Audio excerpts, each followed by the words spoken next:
The man charged in connection with the murders of 4 University of Idaho students will appear in court in Pennsylvania today. That's right. 28-year-old graduate student Brian Kohberger is not expected to challenge his extradition back to Idaho. A lawyer for Kohberger says he could be back in Idaho within 72 hours of today's hearing. This man, as you see on your screen, faces 4 counts of first-degree murder and felony burglary. Authorities arrested him on Friday. This arrest took place more than a month after the students were found dead in an off-campus home in Moscow, Idaho. Joining us now is CBS News national correspondent Nikki Battiste. Nikki, we understand that the suspect is not fighting extradition. So what can we expect from today's hearing?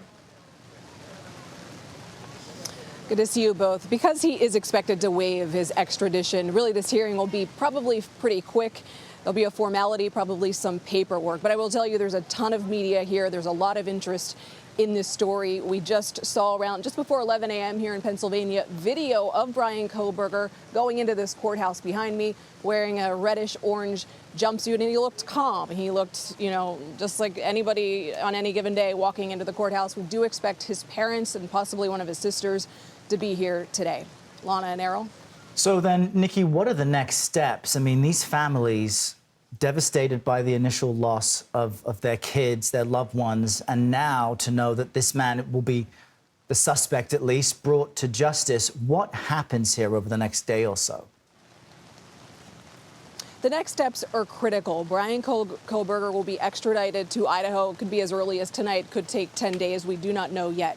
Once he's there, we understand that the probable cause affidavit will be unsealed, and that's critical because we might finally see facts in this case, physical evidence, a potential motive. We haven't seen much about physical DNA. We don't know anything about a motive. Did he know any of these victims? So that'll be key in this case.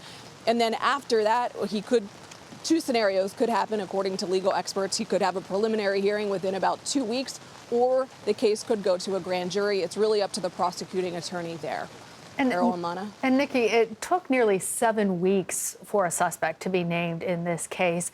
The authorities have been really tight-lipped. They said that as you mentioned about Idaho law, that they're not able to release more information. Do we know how authorities tracked him down or anything more about why they believe they have the right suspect?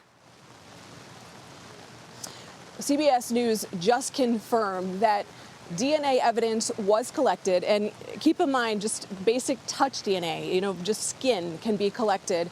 And CBS News has confirmed that an ancestry DNA database was used to identify Brian Kohberger. It wasn't a direct link. It was a family pool of DNA that helped link him to the case.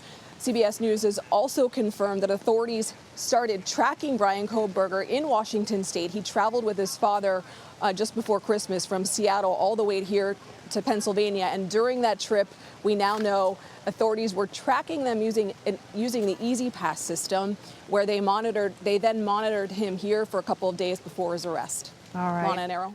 Nikki, thank you for the updates. Happy New Year.